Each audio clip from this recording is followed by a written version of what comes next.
Ok, pues vamos a comenzar con una oración en este estudio. Que Dios guíe todo lo que vamos a ver el día de hoy.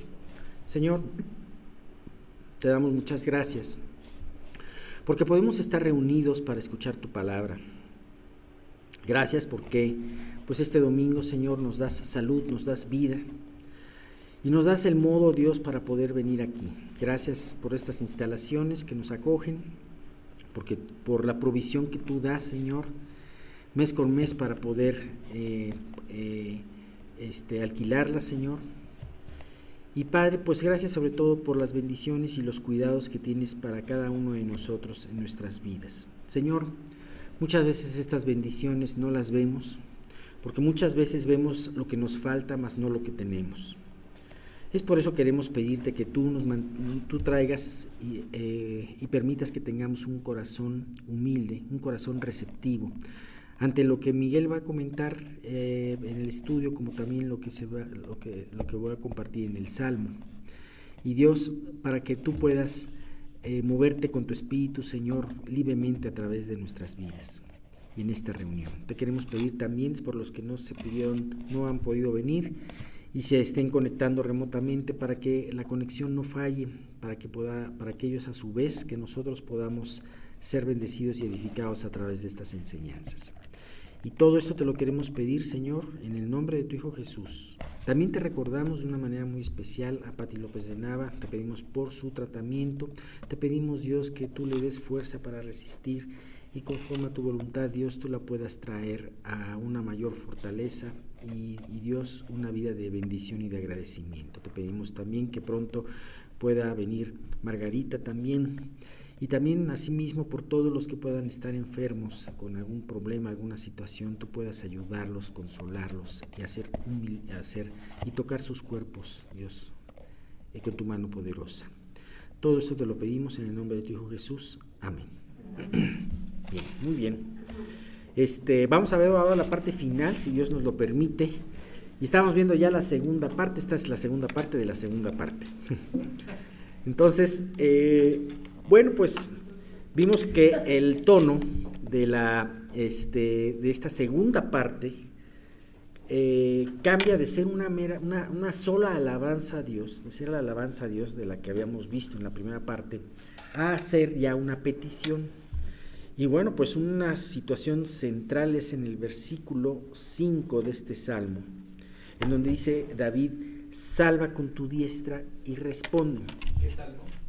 Perdón, para los que no hayan venido, estamos hablando del Salmo 108. Y habíamos visto que este salmo se divide en dos partes, y estamos viendo la segunda parte, que es a partir del versículo 6 al versículo 13, que es el final. Y bueno, pues vemos como David, que David es el autor de este salmo, y vimos como David vehementemente le pide a Dios: salva con tu diestra y respóndeme. Ajá.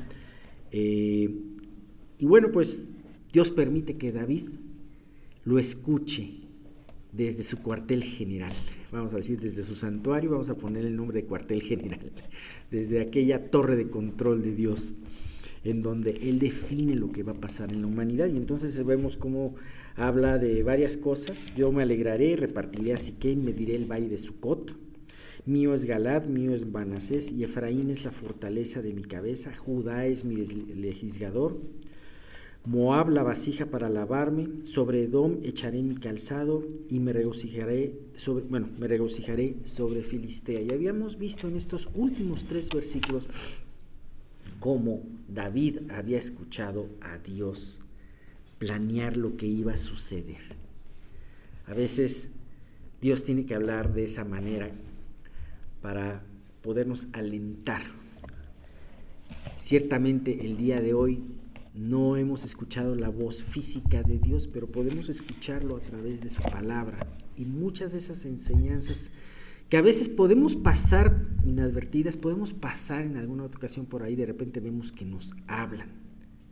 Y como dicen, a ver, la estoy diciendo a los hebreos, la estoy diciendo a los primeros cristianos, pero también tú escucha, porque estas te sirven a ti, ¿no? Entonces, me impresiona porque David iba a tener un reto muy grande ante sí, que era defender su tierra de los enemigos que estaban alrededor de él, que tenían ejércitos muy poderosos. Entonces Dios permite que David escuche estas palabras de aliento, en donde prácticamente le dice: David, todo está bajo mi control. Él habla de repartir tierras. En el primer versículo hablaba, y veíamos eso, hablaba de repartir, de medir y repartir tierras, ¿no? Siquem y Sucot. Esto se quedaba en el territorio de Israel. Entonces David estaba con miedo, ellos estaban con miedo de que llegaran y los invadieran y les quitaran el territorio. Entonces dice Dios: no te preocupes, quien mide y quien reparte el territorio soy yo. No depende de tus enemigos, tampoco depende de tu fuerza, sino depende de lo que yo quiero, y yo ya lo he repartido y yo lo he medido, ¿no? Dice, habla de mío es Galaad, mío es Manasés, Efraín, habla de su pueblo, ¿no? Tanto los que estaban de un lado del río Jordán como los de el otro lado del río Jordán, y dice: es mi pueblo y yo los voy a utilizar. Efraín es fuerte, Judá es líder, así que yo voy a utilizar a mi pueblo para vencer, les voy a dar victoria a ustedes. Y habla de los enemigos, de 3 enemigos muy grandes que de hecho ellos los veían muy grandes: Moab, Edom y Filistea. ¿Y sabes qué calificativo les da Dios? Moab, una vasija para lavar sus pies. Edom, sus sandalias con las cuales iba a pisar. Y Filistea se iba a regocijar, porque finalmente Israel iba a vencer, como así sucedió. Israel venció en las ocasiones que se enfrentó a estos 3 pueblos, que tenemos registrados 2 veces. Dios venció. Me llama mucho la atención porque podemos, esto que dice que Dios dice, primero dice yo me alegraré, y después al fin en el versículo 7, y en el versículo 9 dice yo me regocijaré sobre Filistea. ¿Por qué se regocija Dios? Se regocija de su obra completa. Y sabes que te voy a tener una buena noticia, aunque todavía no sucede esto, pero la obra de Dios está completa. Ciertamente Él tiene determinado desde el principio hasta el fin.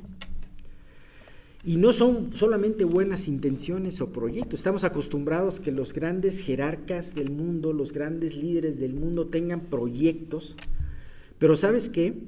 Esos proyectos tienen una gran posibilidad de no ser ejecutados porque hay muchas cosas que no dependen de esos líderes.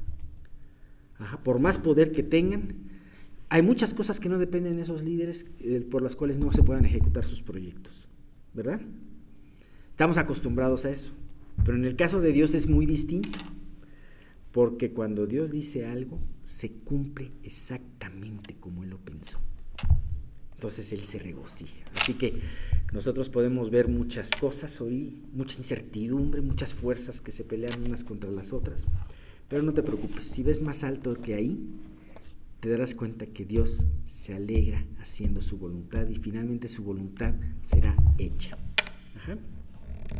Bien, me gusta mucho la última parte. En este mismo Salmo 108, versículos 10 al 12, dice David: ¿quién me guiará a la ciudad fortificada? ¿Quién me guiará a Edom?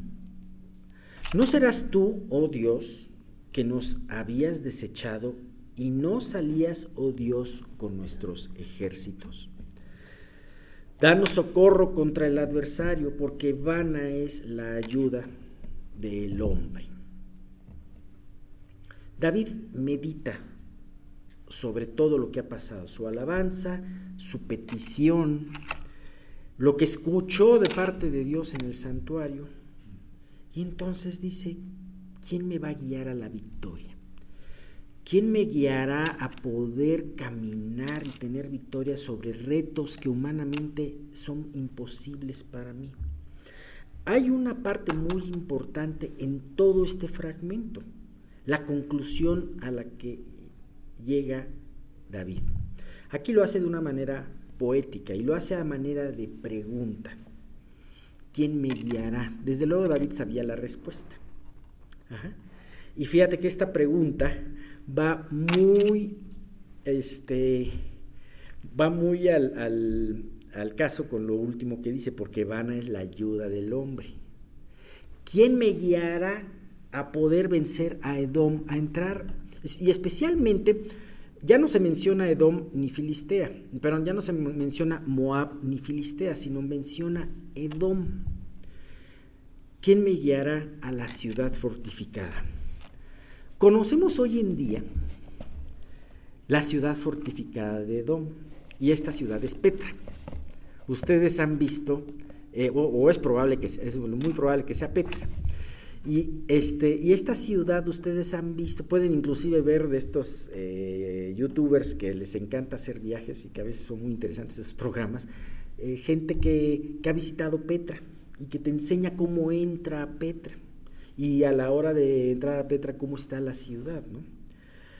Y es una ciudad, Petra, déjame decirte que era una ciudad asombrosamente difícil de conquistar.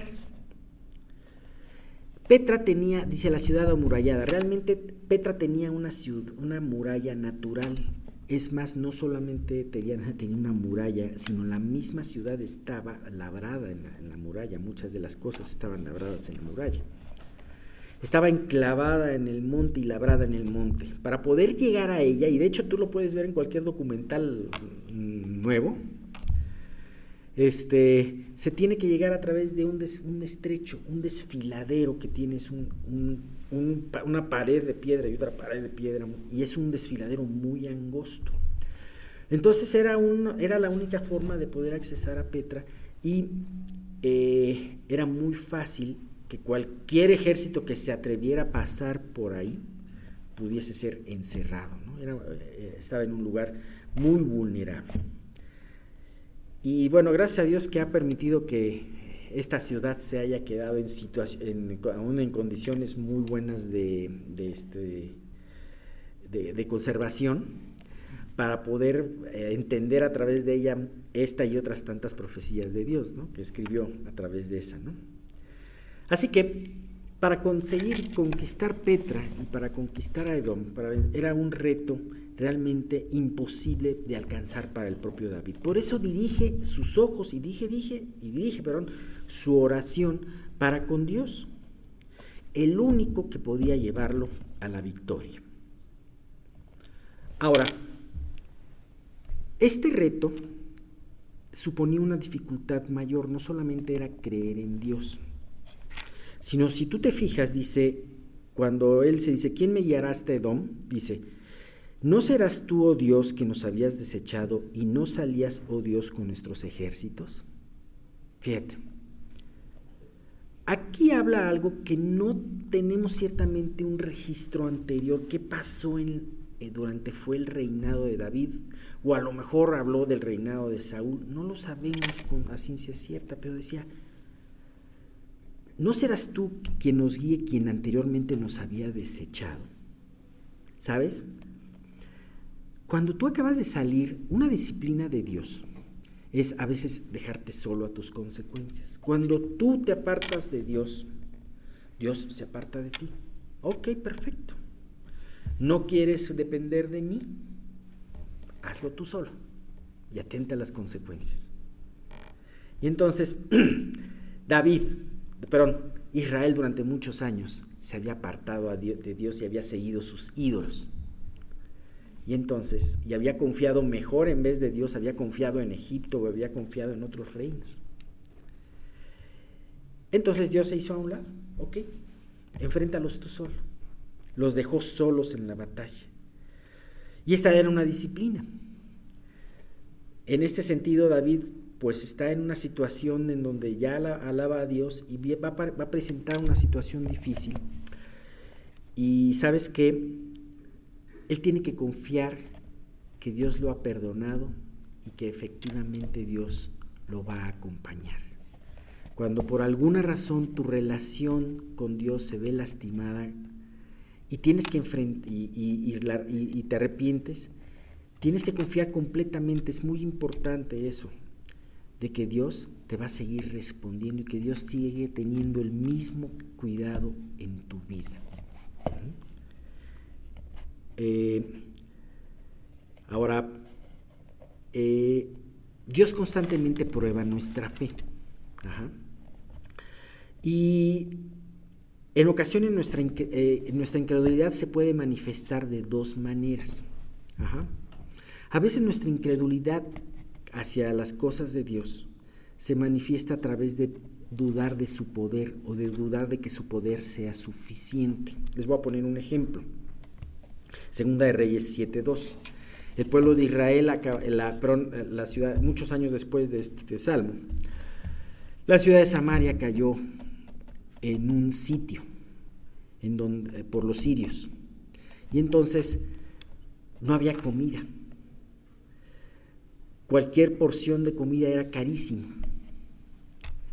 Entonces el rey fue a consultar a Eliseo, un profeta de ese entonces.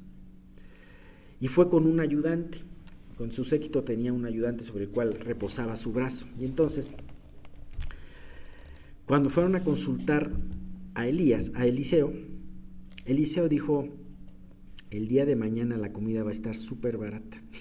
No le dijo así, ¿verdad? Le dijo con otras palabras. Pero, y entonces la persona dice: y el príncipe cuyo brazos el rey se apoyaba, respondió al varón de Dios y le dijo: si Jehová hiciese ahora ventanas en el cielo, ¿sería esto así? Y entonces Eliseo dijo: he aquí que tú lo verás con tus ojos, mas no comerás de ello. Entonces, aquí este príncipe dudó completamente del poder de Dios. Aunque Dios hiciera que Dios no puede hacer esto. Dios no, esto se le salió del control a Dios. Entonces eso es de dudar del poder de Dios, es una forma en que nuestra incredulidad golpea a Dios. Pero en otras ocasiones también hay otra forma de incredulidad, y es cuando nosotros dudamos en el amor y en las intenciones de Dios para con nosotros. Y eso te lo voy a decir con una simple frase: ¿realmente Dios tendrá lo mejor para mí? Fíjate, aquí hay un ejemplo de un leproso que se le acercó muy temeroso a Jesús y le dijo lo siguiente. Está en Mateo 8:2. He aquí vino un leproso y se postró ante él diciendo: Señor, si quieres puedes limpiarme. ¿Sabes? Este leproso no tenía ninguna duda en que Jesús podía tener el poder para limpiarlo. Pero si quieres, puedes limpiarme. O sea, a veces sabemos que Dios es poderoso. Dios puede, como Miguel a veces pone el ejemplo, Dios puede regalarnos un planeta de oro. Podría hacerlo. Pero, y no tenemos ningún problema para creer eso. Pero Dios tendrá lo mejor para mí en los momentos cuando me falta, por ejemplo, para completar la quincena. O tendrá lo mejor en esta situación por la cual estoy teniendo un problema. O sea, Dios puede hacerlo, pero ¿querrá hacerlo? Y si no lo quiere hacer específicamente esto que le estoy pidiendo, porque tampoco Dios es un genio de la lámpara maravillosa que está a tus órdenes y cumple tus deseos, ¿no? Sino que Él te da lo mejor en base a un plan que Él tiene. Y realmente confiamos que ese plan es un plan no solamente que es el mejor, sino que está hecho con amor para con nosotros. Entonces, esa es otra forma en donde podemos golpear a Dios con nuestra incredulidad. Bien. Ahora, la Biblia no registra exactamente por qué Dios había estado indignado con Israel.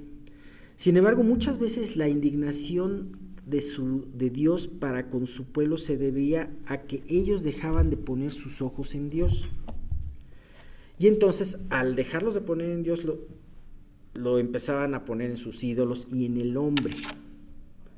Israel era muy proclive, especialmente Judá, era muy proclive a, en vez de confiar en Dios, confiar en algún ejército, ya sea Egipto, ya sea Asiria, para poder, tener la victoria. Confiaba en el hombre, y en muchas ocasiones, inclusive vemos la historia de un par de reyes por ahí, de Judá, que en un principio buscaron a Dios, pero de repente en otra ocasión agarraron el tesoro del templo para poder alquilar a otro rey y poder combatir. Entonces, muchas veces pasa esto. Ahora, lo hermoso es que aquí David le pide vehementemente, una vez más, socorro a Dios. Y entonces él hace una frase que dice: dame socorro contra el adversario, dice el versículo 12, porque vana es la ayuda del hombre. Ahora, entiéndase la ayuda del hombre como no solamente la ayuda de un ejército, o no solamente la ayuda de los demás, ¿no? Si tienes un amigo rico, si tienes un amigo influyente, entiéndase también los propios recursos que tú puedes tener.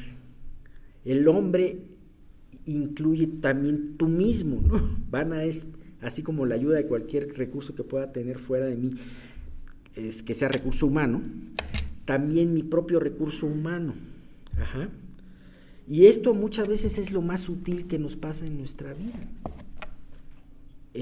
Pensamos que confiamos en Dios cuando realmente estamos confiando en nuestro propio recurso humano. Ajá. Y entonces se puede manifestar de dos maneras esa confianza en nuestro propio recurso, ya sea enalteciéndonos y alejándonos de Dios y resolviendo las cosas como sabemos nosotros resolverlas, o creemos nosotros saberlas resolver, o por el otro lado,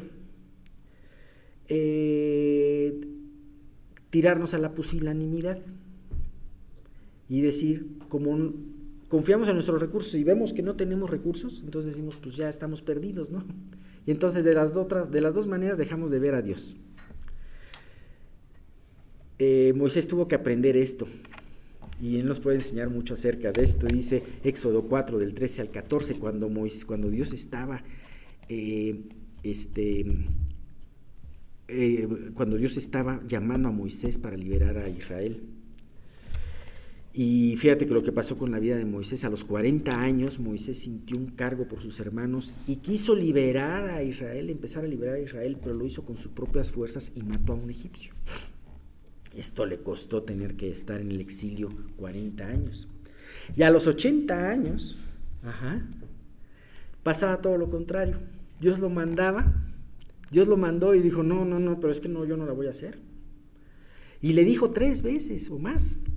Y esta fue una de las veces que le dijo. Éxodo 4, de los capítulos, del versículo 13 y 14, dijo: y Moisés dijo, ay, Señor, envíate, ruego, por medio del que debes de enviar. O sea, entonces Jehová se enojó contra Moisés y dijo: ¿no conozco yo a tu hermano Aarón, levita, y que él habla bien? Y aquí que él saldrá a recibirte, y al verte se alegrará en su corazón. Entonces Moisés dijo, fíjate, la primera vez le dijo, tú vas a ir. Dijo, no, Señor, por favor, no envíes, tú vas a ir. No, Señor, es que mira, no puedo ni siquiera hablar. Dice, ¿qué no hice yo la boca? Le dijo Dios.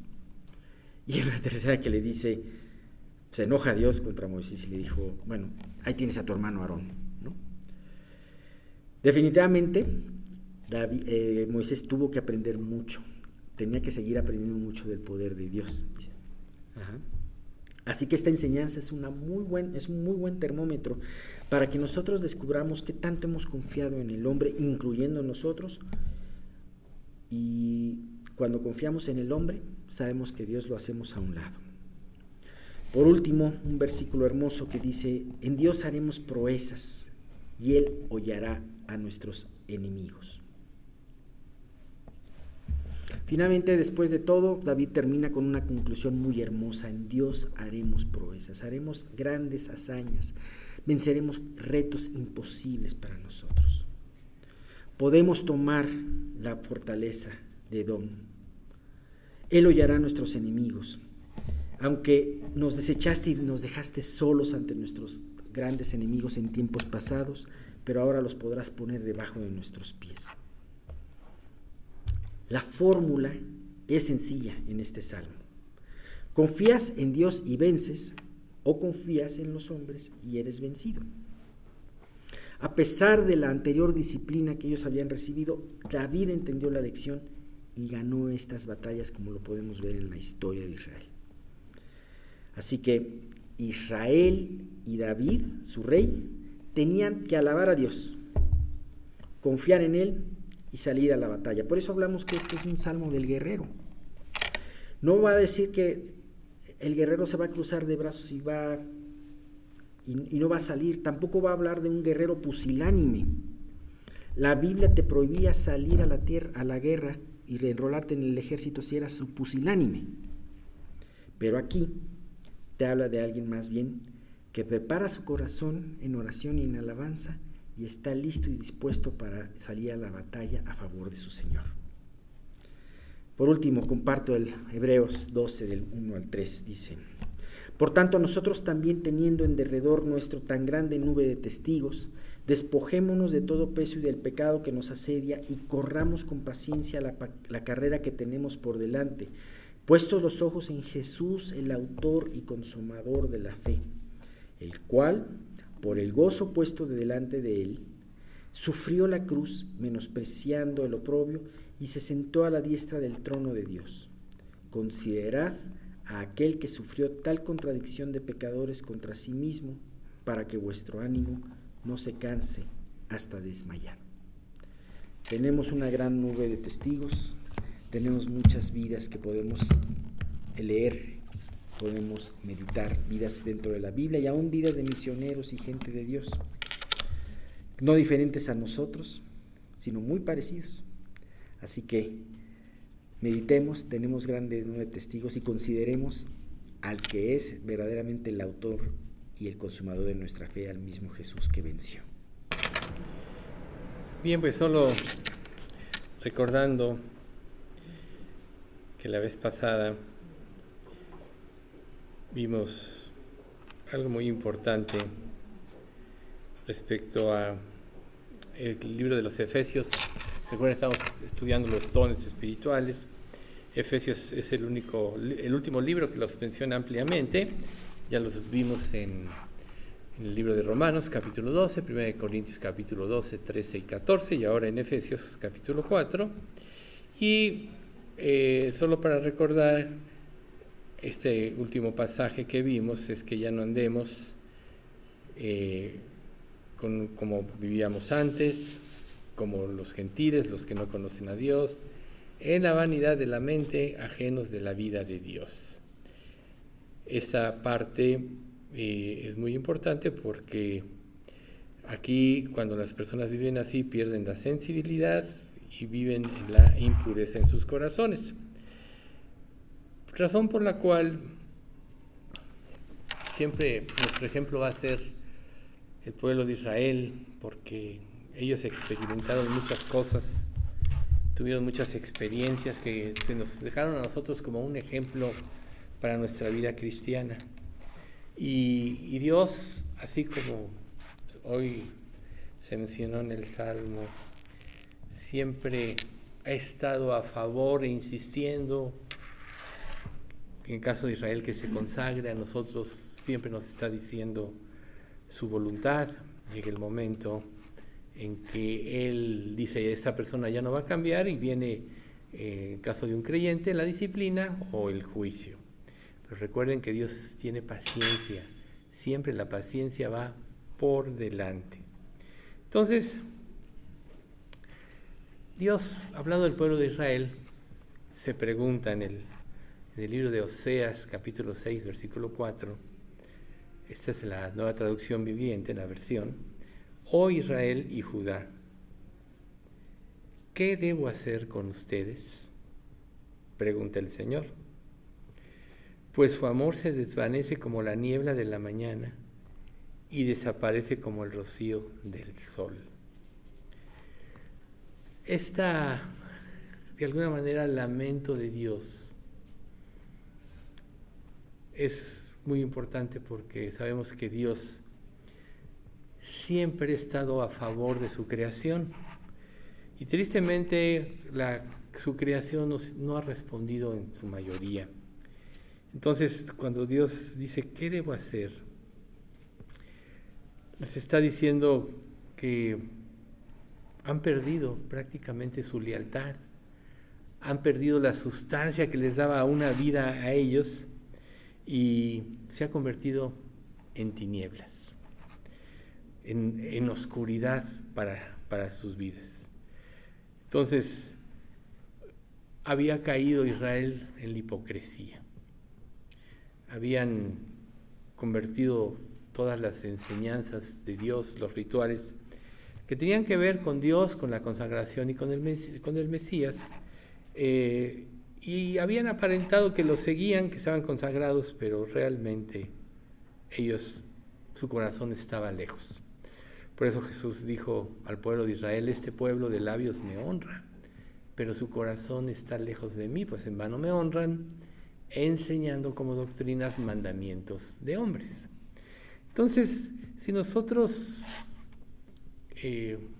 analizamos un poco este último pasaje, podríamos preguntarnos, ¿dónde está nuestro corazón?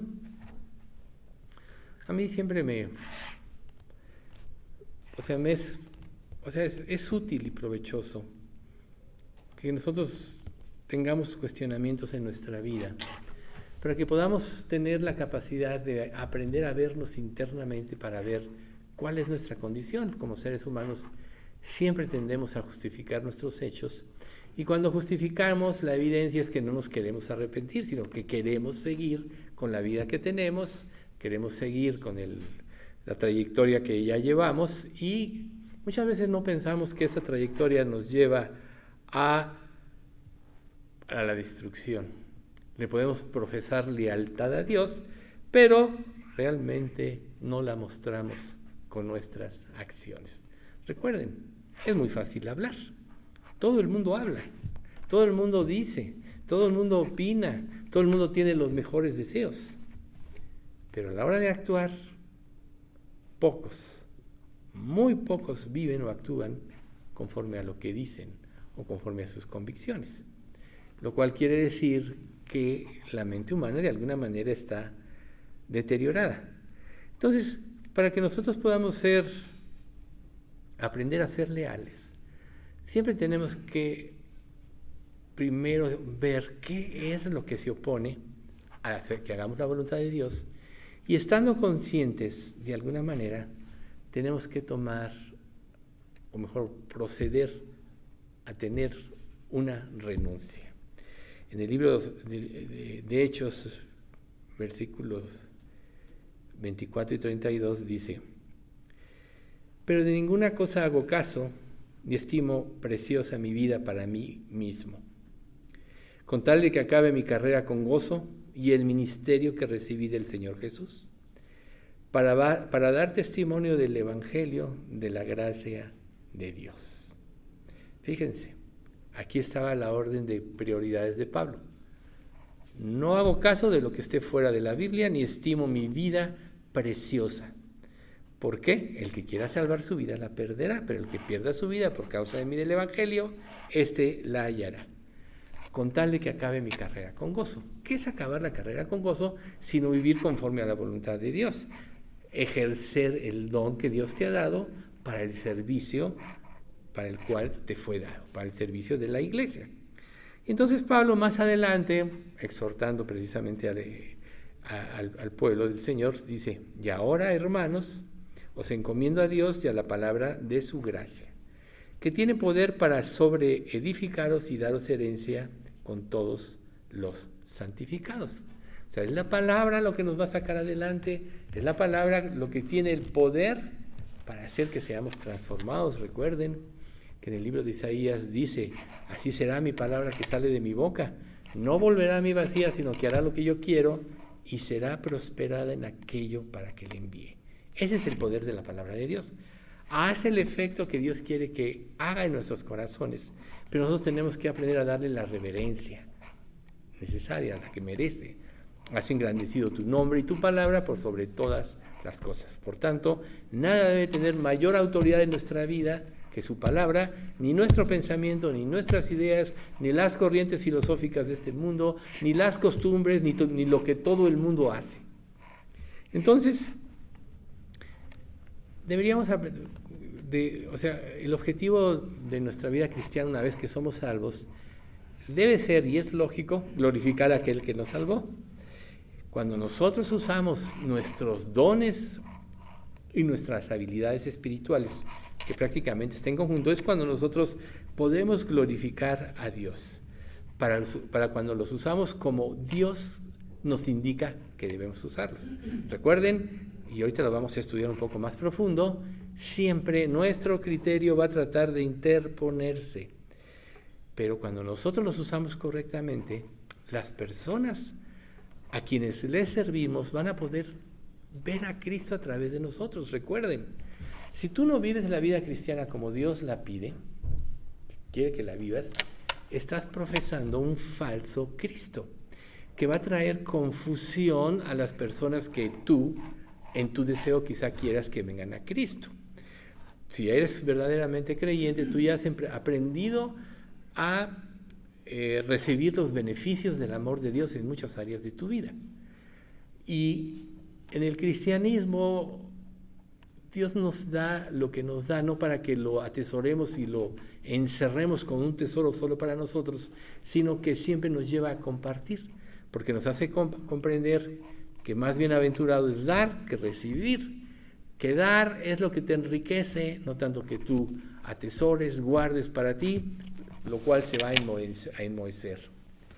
Entonces, dice en Mateo 5:16, y esa es en la versión NTV que me gustó mucho, como dice: así dejen ustedes brillar su luz ante toda la gente, que las buenas obras que ustedes realicen brillen de tal manera que la gente adore al Padre Celestial. Entonces, ¿cómo estás viviendo tú? Es ahí. Tus obras deben de brillar. Y recuerden que la Biblia dice que Dios es luz y no hay ninguna tinieblas en Él. Por tanto, que tus obras brillen implica que vivas de acuerdo a lo que Dios te está mostrando y enseñando en su palabra. Entonces, precisamente, dada esta introducción, pasamos al siguiente versículo, que es Efesios 4:20-21, que dice: mas vosotros no habéis aprendido así a Cristo, si en verdad le habéis oído, y habéis sido por él enseñados conforme a la verdad que está en Jesús. Aprendido, oído, enseñado. 3 descripciones figurativas que nos muestran lo que es la verdadera salvación. Hay un pasaje en la Biblia que concentra esto dentro de este mismo pasaje, que es el de Efesios 1:13-14, que seguido nosotros vemos. Sin embargo, en esa versión de la Nueva Biblia Viva lo dice de una manera muy clara. Gracias también a lo que Cristo hizo cuando ustedes escucharon el mensaje verdadero de las buenas noticias de salvación y creyeron en Él, fueron marcados con el sello que es el Espíritu Santo que Él había prometido. La presencia del Espíritu Santo en nosotros es como el sello de garantía de que Dios nos dará nuestra herencia. Además, significa que Dios ya nos ha comprado y que nos salvará hasta el final. Todo esto lo hizo para que le alabemos y le demos gloria. Fíjense qué hermosa esta traducción. Entonces, Dios te hace entender tu condición. Abre tus oídos para que escuches la voz de Dios y pueda, en un sentido, causar dentro de ti una convicción, y te enseña el camino de la salvación. Pero además Dios te dice que Él te va a dar su Espíritu, no nomás como garantía para ir al cielo, sino para ayudarte a que tú vivas esta vida. De ahí que nosotros tenemos que aprender a cuestionarnos que en todas aquellas cosas en las que estamos fracasando, nosotros tenemos que ver si realmente está actuando el Espíritu en nosotros. Si analizamos nuestra vida y los hechos de nuestra vida nos muestran que no estamos teniendo victoria, lo más probable es que su Espíritu no esté morando en nosotros. Tú como creyente puedes tener errores siendo salvo y está el Espíritu en ti, y el Espíritu va a ir trabajando en tu vida hasta que te dé una convicción de arrepentimiento, como dice el Salmo 32. Mientras callé, se envejecieron mis huesos en mi gemir todo el día, porque de día y de noche se agravó sobre mí tu mano. Se volvió mi verdor en sequedades de verano. O sea, Dios empieza a trabajar en ti hasta que mi pecado te declaré y no encubrí mi iniquidad. Dije, confesaré mis transgresiones a Jehová y tú perdonaste la maldad de mi pecado. Así trabaja el Espíritu Santo en la vida de un creyente. Pero si la vida de un creyente está vacía y no tiene esto, lo más probable es que el creyente no sea verdaderamente salvo. Entonces, aquí nosotros vamos a ver, de acuerdo al versículo de Efesios que empezamos a ver, mas vosotros no habéis aprendido así a Cristo, si en verdad le habéis oído. Dicho de otra manera, conforme a la verdad que está en Jesús. Recuerden que ninguna mentira procede de la verdad. Por tanto, la verdad es tan clara que cuando somos expuestos a ella, no tenemos duda. ¿Por qué? Porque ninguna mentira procede de la verdad. La palabra de Dios sabemos que es verdad. Por eso tiene ese poder de sobreedificarnos y darnos herencia con todos los santificados. Pero la verdadera salvación siempre nos debe de conducir a la plenitud de nuestra relación con Dios, porque esta va avanzando por el trabajo mismo del Espíritu Santo. Y además algo muy importante es que le da un propósito a nuestra vida. Si nuestra vida no tiene un propósito en nuestra fe cristiana, entonces vamos a ser como barcos a la deriva, vamos a andar de aquí para allá y no vamos a concretar nada en nuestra vida. Eso pasa con las personas que no toman un compromiso verdadero con Dios.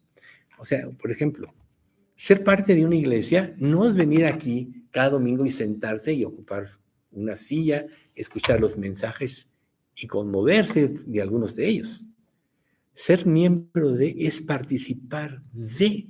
Es que los intereses, que son los de Cristo y la iglesia, como en esta parte una fracción de la Iglesia Universal de Cristo, tiene un propósito, glorificar a Dios. Unirse en este propósito es lo que va a motivarnos a todos los miembros a trabajar para Dios, confiando no en nuestras capacidades, sino en lo que Dios nos otorgó a través de sus dones. Entonces, esto prácticamente se condensa en la primera carta de Juan 5:20, y esa versión NTV está muy claro. Y sabemos que el Hijo de Dios ha venido y nos ha dado entendimiento para que podamos conocer al Dios verdadero. Y ahora vivimos en comunión con el Dios verdadero porque vivimos en comunión con su Hijo, Jesucristo. Él es el único Dios verdadero y Él es la vida eterna. ¿De dónde viene la palabra de comunión? Pues de un pensamiento igual, de común pensamiento. O sea, la palabra de Dios es verdad, Jesús es la palabra, y nuestro pensamiento va a ser transformado a la mente de Cristo. Vamos a aprender cuando tú vives, cuando tú lees la palabra, la vives y la apropias, tu mente va cambiando. Y se va haciendo va a tener un tipo de razonamiento y de estructura de pensamiento como la de Cristo. Entonces, si nosotros no experimentamos esto, ¿cómo vamos a obedecerle? ¿Cómo vamos a seguirle? Por eso es que el siguiente pasaje de Hebreos nos da una exhortación, y esto es algo, aquí vamos a aprender cosas nuevas, vamos a profundizar en otras, pero no vamos a entender muchas cosas. Y dice Efesios 4:22, en cuanto a la pasada manera de vivir, despojaos del viejo hombre que está viciado conforme a los deseos engañosos. Despojaos de ese sistema de pensamiento, de esa forma destructiva que había en todos nosotros antes de Cristo. O sea, antes de Cristo, todo el mundo va a la destrucción. Hace cosas que sabe que le van a dañar y no le importa, con tal de obtener una supuesta satisfacción. Sabe que va a dañar a otros en cosas que hace y no le importa. ¿Por qué? Porque ni se ama a sí mismo, y si no se ama a sí mismo no puede amar a los demás. Destruyen familias, ¿por qué? Porque si no se aman a sí mismo, ¿cómo van a amar a su esposa? ¿Cómo van a amar a sus hijos? Hasta dice la Escritura, el que ama a su mujer, a sí mismo se ama. Fíjense. Entonces, el mundo sin Dios va a la destrucción. Por eso Dios dice, tienes que despojarte. Despojarse quiere decir quitar algo por completo. Esto quiere decir no dar lugar a ninguna idea ni ningún pensamiento que vaya en contra de lo que Dios nos revela en su palabra. Tú dirás, oye, es que esto es imposible. ¿Quién puede dominar su mente? Bueno, ya nosotros sabemos que lo que siempre rompe esto es el arrepentimiento. Recuerden ustedes que la palabra arrepentimiento significa darse la vuelta. Dicho de otra manera, cambiar de mente. Visto de otra manera, ver hacia otro lugar, obviamente hacia Jesús. Entonces, si nosotros nos arrepentimos, pero seguimos viviendo igual, realmente no nos hemos arrepentido. El arrepentimiento es un punto nuevo y muy importante. Siempre tiene que ir acompañado a la sumisión a Dios. Si tú dices que te arrepientes, o cuántas veces no has dicho me arrepiento, dije una mentira, perdóname Dios, y vuelves a decir otra mentira, perdóname Dios, y vuelves a decir otra mentira, perdóname Dios, ¿realmente te has arrepentido? No, porque no ha habido en tu vida un cambio de mente. ¿Ves? Entonces el arrepentimiento siempre debe ir acompañado de someterse a la voluntad de Dios. Dios, yo pienso esto, pero si tú dices que yo no debo hacerlo, aunque para mí no esté mal, que si vas a profundizar vas a ver que sí, pero puedes decirle esto, pero voy a creerte, ¿no? Como cuando Jesús le dice, después de dar un sermón a sus discípulos, echad la red. Señor, le dice Pedro, si mal no recuerdo, Juan, toda la noche hemos pescado y no hemos conseguido nada, pero en tu palabra echaré la red. ¿Y cuál fue el resultado? Que pudieron recopilar o pescar tantos peces que las redes se rompían. En tu palabra echaré la red. Entonces, eso es la sumisión. Dejar la forma de pensamiento y de estructura que tú tienes, tus motivos de felicidad, tus motivos de vivir la vida, tus planes que generalmente van acompañados de egoísmo y de vanidad, de arrogancia y de orgullo, por dar paso a lo de Jesús. ¿Cuál era la característica de Jesús? Jesús era una persona humilde. Volvemos a repetir este de Pedro, ¿no? Capítulo 2, que cuando le maldecían, no respondía con maldición. Cuando padecía, no amenazaba, sino que encomendaba su alma al que juzga justamente. Esto es una persona humilde. No ve para sí mismo, sino ve en un sentido los intereses de Dios. Entonces, Colosenses nos explica de una manera muy clara esto, porque lo importante es lo que la palabra nos enseña. Capítulo 3, del 3 al 9, dice, porque habéis muerto y vuestra vida está escondida con Cristo en Dios. Cuando Cristo, vuestra vida, se manifieste, entonces vosotros también seréis manifestados con Él en gloria. Haced morir, pues, lo terrenal en vosotros. Fornicación, impureza, pasiones desordenadas, malos deseos y avaricia, que es idolatría. Cosas por las cuales la ira de Dios viene sobre los hijos de desobediencia, en las cuales vosotros también anduvisteis en otro tiempo cuando vivíais en ellas. Pero ahora dejad también vosotros todas estas cosas: ira, enojo, malicia, blasfemia, palabras deshonestas de vuestra boca. No mintáis los unos a los otros, habiéndoos despojado del viejo hombre con sus hechos. ¿Ven ustedes? Aquí nos está narrando o condensando todo lo que yo les estoy diciendo. Tenemos que dejar atrás. Recuerden, si alguno está en Cristo, nueva criatura es, las cosas viejas pasaron. He aquí todas son hechas nuevas.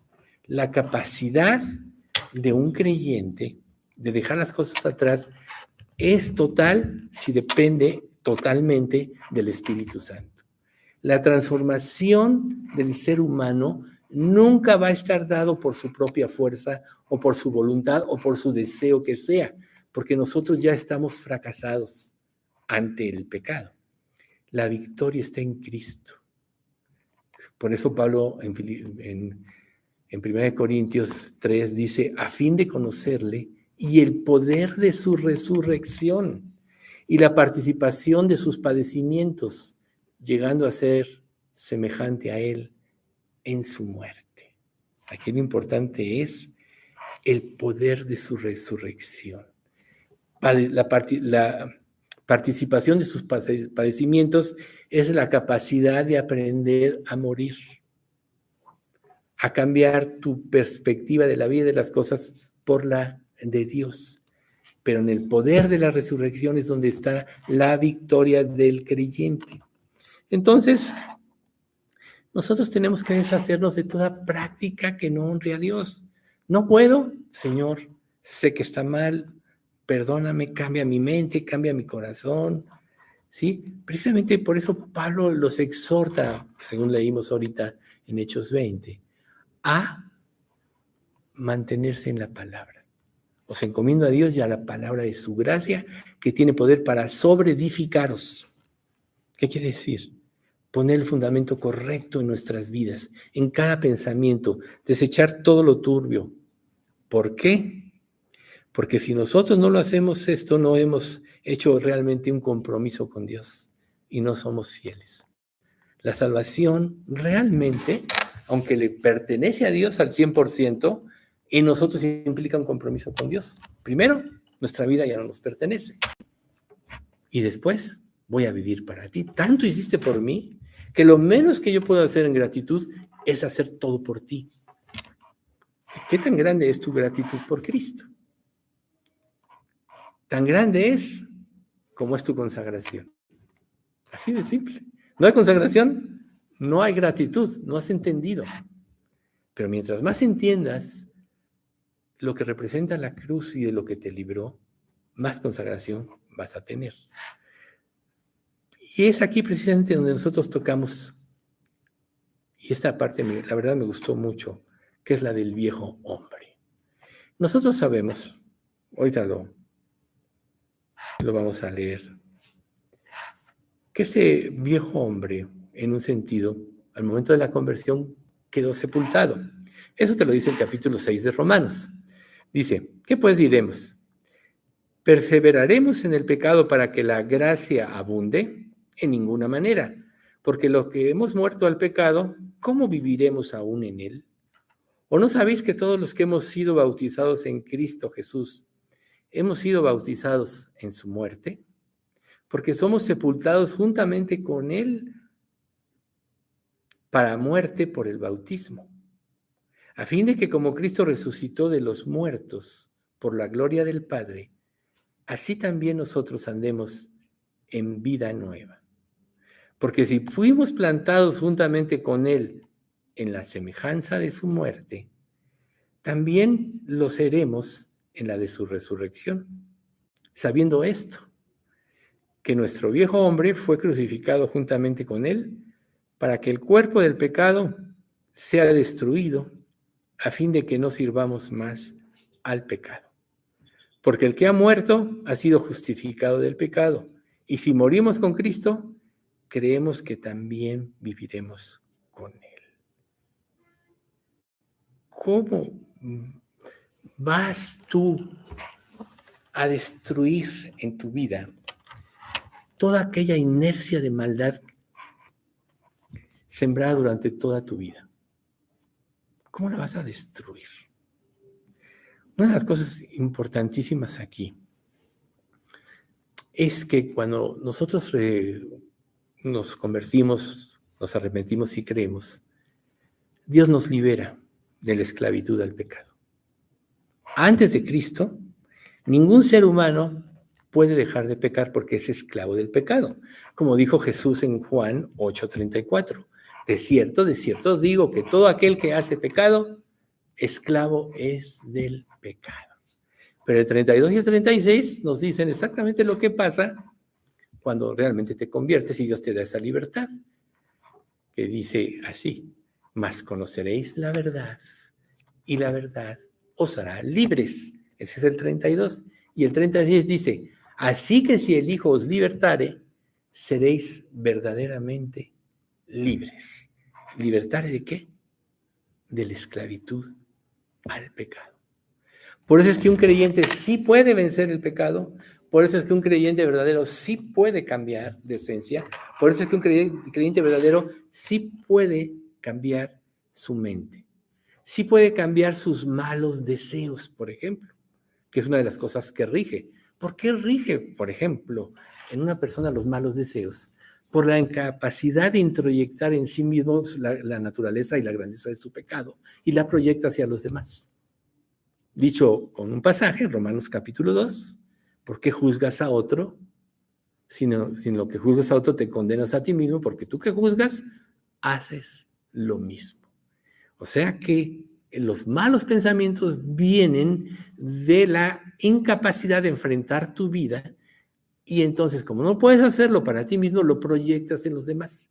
Y ahí vienen los malos pensamientos, los malos deseos, que es lo que tienen a esta humanidad viviendo en tal crisis. Pero cuando nosotros empezamos a tener comunión con Dios y empezamos a tener victoria, empezamos a ser libres del dominio del pecado. Nuestro antiguo ser pecaminoso es destruido porque empieza a ser sustituido por la confianza en Dios y en su poder. ¿Quién es el único que nos puede dar la victoria sobre el pecado, sino aquel que ya lo venció en todos sus hechos?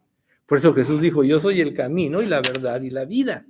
Nadie puede venir al Padre sino por mí, porque Él tuvo la victoria, porque Él conoce el camino de la victoria y es el único que nos lo puede dar. Muchas personas pueden argumentar: no, o sea, es que ha habido grandes hombres, grandes líderes, todos ellos muy buenos, pero ninguno de ellos ha vencido el pecado. Si no, aquí los tendríamos, serían eternos. ¿No dice la ley: el que cumpla la ley vivirá por ello y no morirá? Y si todos morimos, entonces concluimos que todos pecamos. Pero ¿quién fue el único que nunca pecó? Jesús. Sí murió, pero dice: nadie me quita mi vida, yo la pongo de mí mismo, tengo poder para ponerla y para volverla a tomar. Ese mandamiento recibe del Padre, porque Él voluntariamente la puso para redimirnos y liberarnos. Pero como Él no pecó, por eso es que la muerte no le podía retener. Y cuando nosotros venimos a Cristo, por eso es que vamos a tener una vida eterna más adelante, porque aplicada la justicia de Cristo en nuestra vida, lo único que tenemos por delante es la vida eterna. Es una esperanza muy grande. Pero aquí lo importante es que nosotros tenemos que saber es que nuestro ser antiguo estaba gobernado por la rebelión y por el pecado. Dios ya nos liberó de esa esclavitud, por tanto podemos tener victoria. Recuerden 1 Corintios 10:13, no nos ha sobrevenido ninguna tentación que no sea humana, pero fiel es Dios que no nos dejará ser tentados más allá de lo que podéis resistir, sino que nos dará juntamente con la tentación la salida para que podamos soportar. La tentación siempre nos dará la salida si dependemos realmente de Él. Y esto va a ser desenmascarar el pecado ante nosotros mismos, darnos la fuerza para negarnos a nosotros mismos, ver que el pecado solo nos hace egoístas y aumenta nuestra rebelión a Dios. Entonces, la única manera en que esa tendencia humana hacia el mal sea destronada es porque Jesús ocupe el trono de nuestras vidas. ¿Ven por qué es tan importante que Jesús sea lo primero en nuestras vidas? Porque si Él no tiene el trono en nuestra vida, de una u otra manera y sutilmente vamos a caer en las sutilezas del pecado. ¿Ustedes creen que Satanás no es experto en hacer caer a los seres humanos? Claro que es experto. Recuerden, tiene una experiencia sumada de más de 6,000 años tratando con el hombre. Empezó desde Adán y Eva con toda la victoria, que representa, podríamos decir, el máximo de la humanidad, porque no había pecado en ellos todavía, hasta que desobedecieron. Y obviamente Jesús que lo venció, que ha sido el único. Pero si nosotros, se los voy a poner de otra manera. Israel. Cuando Dios libera a Israel, Israel fue esclavizado en Egipto. Sabemos la historia de José, que José prácticamente libra a Egipto y a las tierras vecinas como Canaán, donde vivía su padre, de José, del hambre, porque Dios le dio sabiduría, le dio la predicción del sueño del faraón. Años más tarde se levantó otro faraón, Israel ya estaba en la tierra de Gosén, se había multiplicado, ya eran una gran nación y le tuvieron temor y dijeron, vamos a esclavizarlos.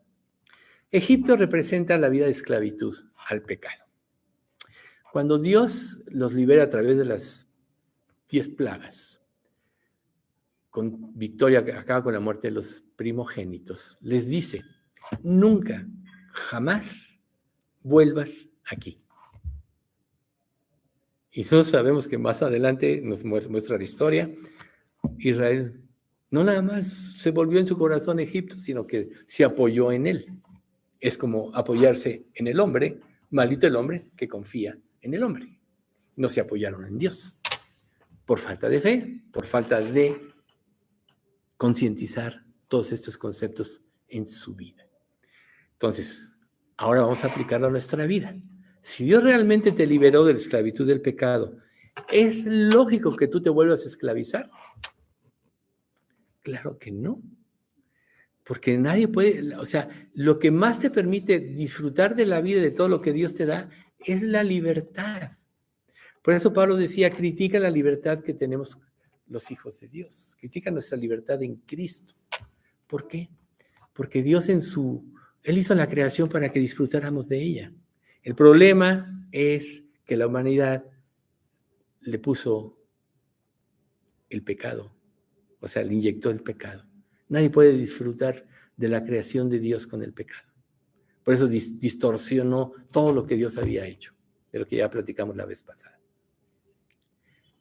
Cuando vives en la libertad de Cristo, Dios permite libertad de que disfrutes de todo. ¿Por qué? Porque ya no lo vas a relacionar con el pecado. Entonces, véanlo de esta manera. Esa forma de pensar, este sistema de pensamiento, fue destronado por el sistema de pensamiento de Dios. ¿Ven ustedes por qué Dios nos insiste tanto en que acudamos a la palabra, en que lo obedezcamos, en que rija nuestra mente y nuestros pensamientos? Porque es como si tú heredas un reino y luego se lo das o te sometes a quien te había esclavizado. ¿Cómo puede ser que alguien libre se quiera volver a esclavizar? Sí le pasó a muchos israelitas cuando empezaron a enfrentar pruebas. Volvámonos a Egipto, allá teníamos pan, teníamos verdura, teníamos pescados. Pero Dios les estaba enseñando una nueva forma de vida y ellos no la quisieron aceptar. Entonces, cuando nosotros no tenemos la victoria es que seguimos en la esclavitud, no queremos ser libres. Le estamos diciendo a Dios, no quiero que me liberes. Y es ahí donde debes de pensar, ¿realmente le entregaste tu vida, tu voluntad a Dios? ¿Realmente estás viviendo para Él ahora? Y entonces ahí donde debes de decir, ser honesto contigo mismo y pensar, ¿le entregué realmente mi vida a Cristo? Porque si se le entregaste, lo único que deberías desear es vivir para Él. Lo único que deberías desear es servirle. Lo único que deberías desear es vivir para hacer su voluntad. Lo que más desearías sería destruir el pecado, destruir toda aquella influencia que te separa de aquel que lo dio todo por ti. Entonces, la nueva vida requiere que desechemos nuestros hábitos viejos que nos llevan al pecado. ¿A poco no nuestra mente en nuestra vida sin Cristo, todo lo relaciona con el pecado y la maldad y el egoísmo. Claro que sí, si se ponen a analizar un poquito, van a ver que sí es cierto. Entonces, Pablo por eso dice que debemos considerarnos muertos al pecado, pero vivos para Dios. En 2 Corintios 5:17, pero en la versión NTV, fíjese cómo dice. Eso significa que todo el que pertenece a Cristo se ha convertido en una persona nueva. La vida antigua ha pasado, una nueva vida ha comenzado. Ahí está. Se ha convertido en una persona nueva. Por eso, el que nace de nuevo puede dedicar su vida a glorificar a Dios. Él lo merece todo. Él te crió, Él te ha sustentado, Él te llamó, Él te convenció de pecado, Él te dio la fe para creer, Él te dio el nuevo nacer, Él preparó obras para que anduvieras en ellas, preparadas desde antes de la fundación del mundo. ¿No lo merece todo? ¿Qué es lo único que puede impedir que Dios tenga el trono en tu vida? Que tú quieras tener el trono. Y entonces eso implica que no has entendido. Porque si aquel que lo dio todo por ti no rige tu vida, es que no has entendido. ¿Tú sabes lo que es la vida eterna en la presencia de Dios? ¿Y sabes lo que es la vida eterna fuera de la presencia de Dios en el infierno? No quieres ni imaginarlo. Un lugar de tormento eterno, donde vas a estar ardiendo día y noche por los siglos de los siglos, donde ya no va a haber retorno. En el infierno nadie se puede arrepentir. Esta vida es el momento para hacerlo. Hebreos 9:27, y de la manera que está establecido para los hombres que mueran una sola vez, y después de esto, el juicio. No hay otras vidas, no hay un, ¿cómo se llama? Purgatorio, ¿no? No hay otras oportunidades, no hay reencarnación para que vayas mejorando, no. Que mueras una sola vez y el juicio. Hoy es tu verdadera oportunidad. ¿La vas a tomar o la vas a desechar? Si tú no vives para darle gloria a Dios, es que no has entendido. Pero si has entendido, entonces ten la seguridad de que el Espíritu Santo te va a ayudar a que tú cambies. El Espíritu Santo te va a dar la fuerza, te va a dar el entendimiento para creer. Si no, ponte a pensar. ¿Quién fue aquel que inspiró las Escrituras? El Espíritu Santo. Entendiendo primero esto, que ninguna profecía fue traída por voluntad. Ninguna de la profecía es interpretación privada, porque nunca la profecía fue traída por voluntad humana, sino que los santos hombres de Dios hablaron siendo inspirados por el Espíritu Santo. O sea, que el Espíritu Santo es el que inspiró los 66 libros que tenemos que conforman la Biblia. Y si el Espíritu Santo, cuando tú te conviertes, es la garantía que Dios te da de que eres hijo de Dios y que vas a ir al cielo, ¿no es ese mismo Espíritu acaso el que te va a hacer entender lo que Él mismo inspiró en los profetas? Claro que sí. La palabra tú la vas a entender por la iluminación del Espíritu Santo. Pero ¿qué pasa si el Espíritu Santo no está en ti? Por más que quieras entender, no vas a poder. La Biblia no la puedes entender intelectualmente, porque es un libro espiritual. Dice en Juan 4:24, Dios es espíritu, y los que le adoran en espíritu y en verdad, es necesario que adoren. A Dios no lo vas a entender a través del intelecto. Y Romanos 1, ya lo sabemos todos, ahí declara cómo el hombre pudo ver a Dios a través de la creación y Dios lo cambió por una falsa adoración, para no leerles o no decirles todo el pasaje. Pero a causa de eso tuvieron una mente reprobada para hacer cosas que no convienen. Y así vemos a la humanidad ahora. Desecharon a Dios. Y muchos que se acercan a Dios intelectualmente nunca lo van a poder entender. Para poder entender la palabra tienes que humillarte ante Dios. Decirle, Dios, yo quiero aprender de ti. Muéstrame. Y Él te lo va a mostrar, porque te lo promete.